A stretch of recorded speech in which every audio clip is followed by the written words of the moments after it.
Hello, this is Felt.Buzz. I'm reading to you my Elma stories of the week, which are episodes 43 to 48. Elma decided riding on a milkshaker was not for her. She decided this as soon as the engine started up and the beast of a boat lurched forward, spewing milk all over the deck, and her, Bill, Nancy, Mr. Bones, and presumably Herbert. It got worse. The boat seemed to bounce on the surface of the milk, and then come down with a large splashy bump, followed by a little wobbly spin. Within moments Bill had lost his lunch over the side, and the sight and smell of the cheese sandwich and banana puke set them all off. Luckily the journey was a short one. It seemed they weren't headed for the other side of the lake at all, but a small island in the middle. As soon as the milkshaker lurched onto land, the party jumped off and continued to vomit for a good minute or so. Elma rummaged in a basket, then pulled out some tissues to hand around. She wiped her mouth, and then heard someone say, "Hello there." She followed the sound of the voice, and there, sitting on a large leafy plant, was a very large green caterpillar. "Hello," it said. Elma looked at the large caterpillar. It smiled at her, or at least that was what Elma assumed it was doing, and nodded. "Hello," it said again, waving its legs at her. "Hello," she said. He, Elma assumed it was a he, from the depth of the voice, but she couldn't remember from her biology classes if caterpillars were male or female or both, was not quite as smartly dressed as Mr. Bones or Hubert. He did, however, wear a rather fetching purple bobble hat. "Nice hat," Elma said. "Thank you," said the caterpillar. "Nice of you to drop by. Did you know what the odds are of us all meeting like this in this dimension at this time?" Elma shook her head. "No," she said. "What are they?" "No idea," said the caterpillar. "That was why I was asking you. I expect it's almost 5 to 1. Nancy coughed. "Hubert says it's at least 4 quadrillion to 1, but he would need a pen and paper to make the proper calculation." The caterpillar looked at Nancy and rolled his eyes. "I was talking about the time, dear," he said. Elma smiled. She did like it when her mother was put in her place. Nancy didn't seem to take offence, which was a little disappointing. "My name is Elma," Elma said, "and this is—" The caterpillar waved its arms furiously. "I know who you all are. Please don't waste your time or mine with this small talk nonsense. We have to go." Elma's smile dropped from her face with a clang. "Really," she said, folding her arms and trying to look as haughty as she felt, "there's no need for rudeness." She was reminded of a little bed and breakfast she stayed in. Goodbye, nice to have seen you.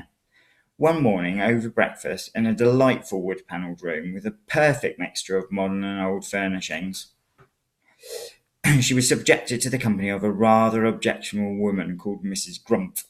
At least, that's the name that Elma gave the rude old woman, who interrupted her as she attempted to introduce herself by saying, "Don't bother, dear, I really don't care." It rather put Elma off her porridge. "We need to go," the caterpillar said again. Keep saying that," Elma said. "I, for one, am not going anywhere with the rude caterpillar." She folded her arms and turned her back on him. "At least, not until he apologises and introduces himself properly." Bill came over and stood with Elma. "I agree," he said. "There's no need for rudeness." The caterpillar coughed. "Okay," he said. "My name is none of your fucking business, but you can call me None for short. Now, can we get a move on? The dew is already evaporating quickly, and if we don't jump on it, we'll miss the trip up." Elma was truly shocked. "How dare you?" she said. "I agree," Nancy said. "You're very rude, Mr. None of your business. I don't think we'll be taking the dew elevator with you today." Okay, the caterpillar said. "Sorry, I get a bit grumpy when the time is an issue." He held out 4 hands.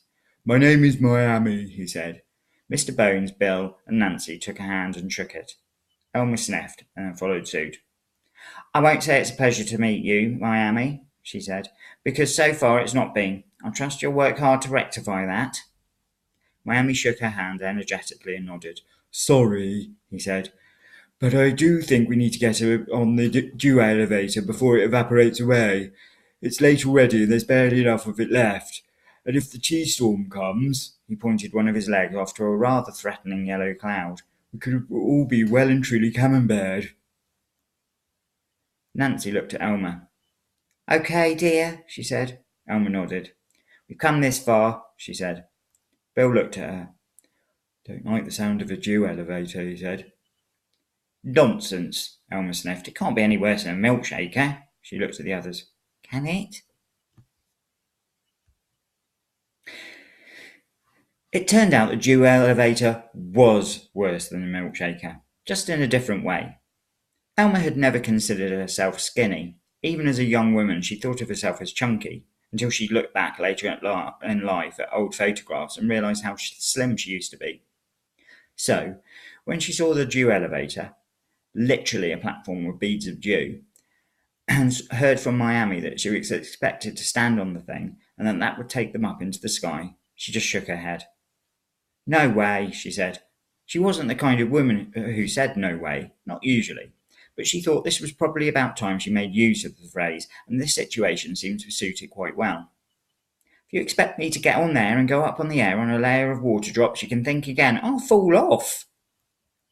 Bill was standing beside her, also far from skinny, nodded. "I'm not best keen on heights," he said. Thank you for listening, watching, whatever, and see you again next week. Bye.